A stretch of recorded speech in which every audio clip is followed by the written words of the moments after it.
Hello दोस्तों, सरकार ने दिव्यांगजनों के लिए भारतीय रेलवे में कई महत्वपूर्ण योजनाएं और सुविधा शुरू की है, जिनके तहत किराए में भारी छूट और विशेष कोच की भी सुविधा दी जाती है। इन सुविधाओं का लाभ उठाने के लिए आपके पास हॉस्पिटल द्वारा जारी किया हुआ 40% या उसके ऊपर का डिसेबिलिटी सर्टिफिकेट या यूनिक डिसेबिलिटी आईडी होना अनिवार्य है। अगर आपके पास नहीं है और कोई दिव्यांगजन है तो इसे जरूर बनवा लें। जो आपकी नज़दीकी सरकारी हॉस्पिटल है वहां से आसानी से बन जाएगा।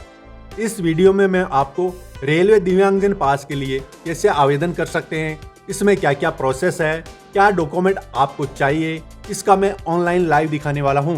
तो दोस्तों, ये जो वीडियो है दिव्यांगजन यानी कि विकलांग भाई और बहनों के लिए है, तो इस वीडियो को उनके साथ ज़्यादा से ज़्यादा शेयर करना ना भूलें। चलिए इस वीडियो को शुरू करते हैं। लेकिन दोस्तों, अगर आप पहली बार इस चैनल को देख रहे हैं तो चैनल को सब्सक्राइब करना बिल्कुल भी ना भूलें। तो दोस्तों, सबसे पहले गूगल में सर्च करना है दिव्यांगजन कार्ड। तो यहाँ पर सबसे ऊपर ही ये वाली वेबसाइट है वह मिल जाएगी। वैसे इसका लिंक भी आपको वीडियो के डिस्क्रिप्शन में मिल जाएगा।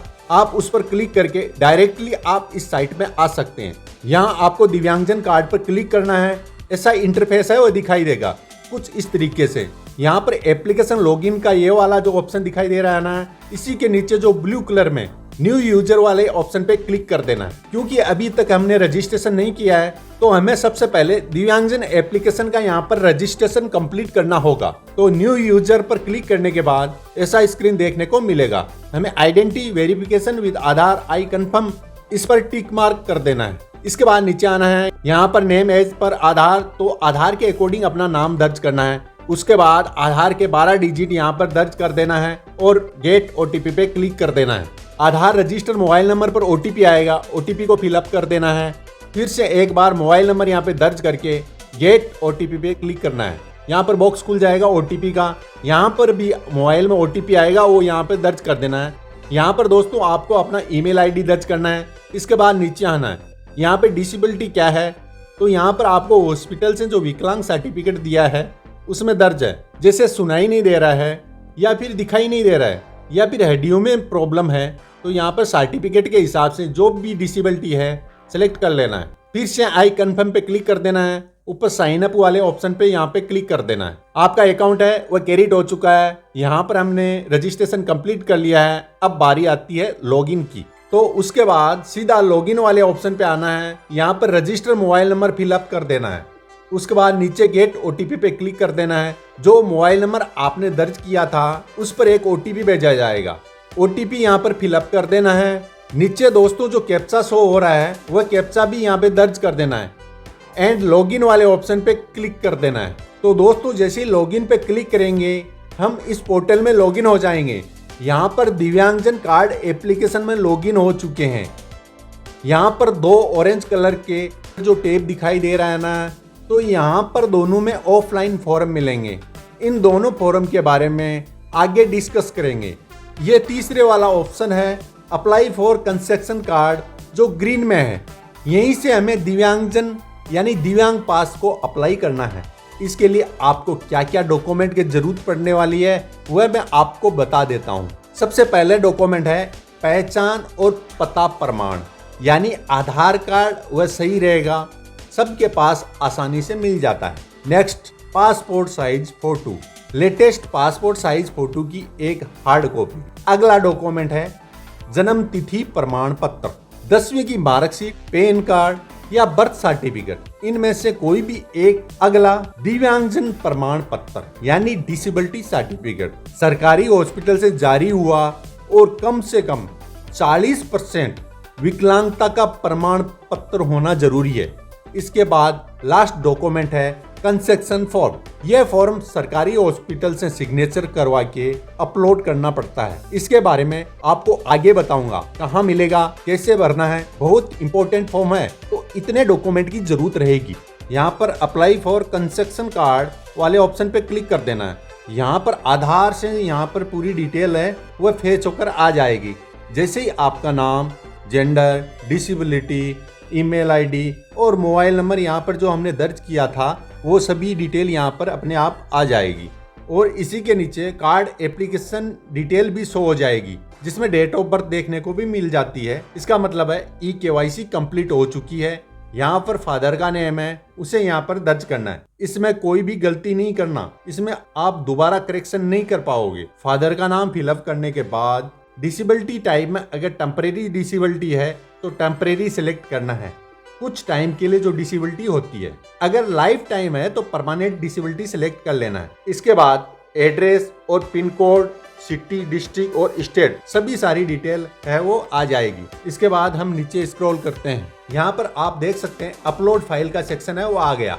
इसमें डॉक्यूमेंट अपलोड करने हैं तो यहाँ पर फोटो JPEG, JPG या PNG फॉर्मेट में और बाकी जो डॉक्यूमेंट है वह PDF फॉर्म में हो सकते हैं। इनका साइज 5 KB से 600 KB के अंदर होना चाहिए। तो सबसे पहले जो कंस्ट्रक्शन सर्टिफिकेट अपलोड करना है, जो सर्टिफिकेट हमने डॉक्टर से साइन करवाया है वह यहाँ पर अपलोड करना है। जो मैं आपको फिलअप किया हुआ फॉर्म दिखाता हूँ, यानी कंस्ट्रक्शन सर्टिफिकेट को देखते हैं आप सभी इस तरीके से फिल कर लेना है। तो हमारे सामने ये फॉर्म खुल गया है। तो ये फॉर्म है वो बहुत ही सिंपल है दोस्तों।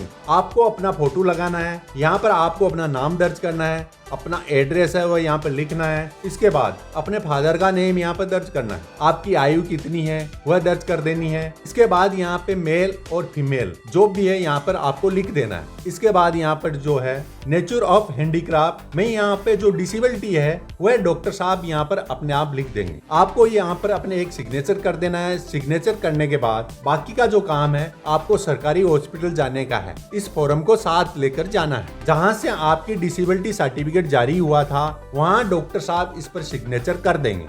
अब यहाँ मैं एक बात बताना चाहता हूँ ताकि आपको फॉर्म में कोई गलती न रहे। आपको ध्यान रखना है, यहाँ पर नीचे देख सकते हैं, यहाँ पर डॉक्टर साहब अपने सिग्नेचर और सील लगा देंगे। यहाँ पर डॉक्टर साहब का नाम और रजिस्ट्रेशन नंबर यहाँ पे लिखे जाएंगे। यहाँ इस साइड में हॉस्पिटल की सील यानी कि स्टाम्प जो गोल वाली होती है यहाँ पर लगवानी है।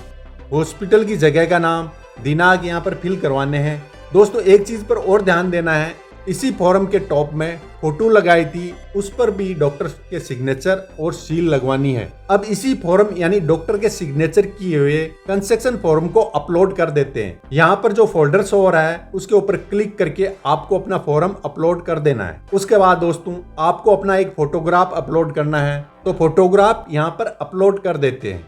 अब डिसेबिलिटी सर्टिफिकेट को भी अपलोड करना है। अब डेट ऑफ बर्थ, यहाँ पर डेट ऑफ बर्थ का कोई भी एक सर्टिफिकेट अपलोड करना है। तो यहाँ पर बर्थ सर्टिफिकेट दे सकते हो, पासपोर्ट है, वोटर ID कार्ड है या पैन कार्ड है, यहाँ पर आप सिलेक्ट कर सकते हो और इनमें से किसी एक डॉक्यूमेंट को आपको अपलोड करना है। जो फोल्डर वाला जो ऑप्शन है इस पर क्लिक करके अपलोड कर देंगे। इसी तरीके से फोटो ID कार्ड भी यहाँ पे अपलोड करना है। इसमें passport, PAN card, voter ID card, drive licence कोई भी यहाँ पर अपलोड कर सकते हो। और यहाँ पर दोस्तों नीचे आना है। नीचे एड्रेस प्रूफ में आप क्या देना चाहते हैं, water bill, telephone bill, electricity bill, property tax receipt, Aadhaar card या गैस कनेक्शन बिल है, तो इनमें से कोई भी एक ऑप्शन है वो सिलेक्ट कर लेना एड्रेस प्रूफ में और उसको यहाँ पर अपलोड कर देना है। ठीक है, ये सारे डॉक्यूमेंट अपलोड करने के बाद यहाँ पर नीचे आना है।